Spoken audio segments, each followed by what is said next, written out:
Earlier this spring, Sustainable Morse Park hosted a Safer and Sustainable at Home workshop titled Garden in a Box.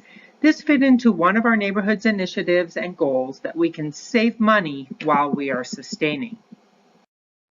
By removing lawns and replacing that space with a low-water perennial garden, not only do we save on our water bills, we are also providing color to our landscape and pollination opportunities to the pollinators. By watching this workshop, you get ideas about this process. Better yet, you will see easy and low-cost ways to actually get it done. Resource Central will remove turf and provide plants. Schedule with them for low-cost turf removal this August.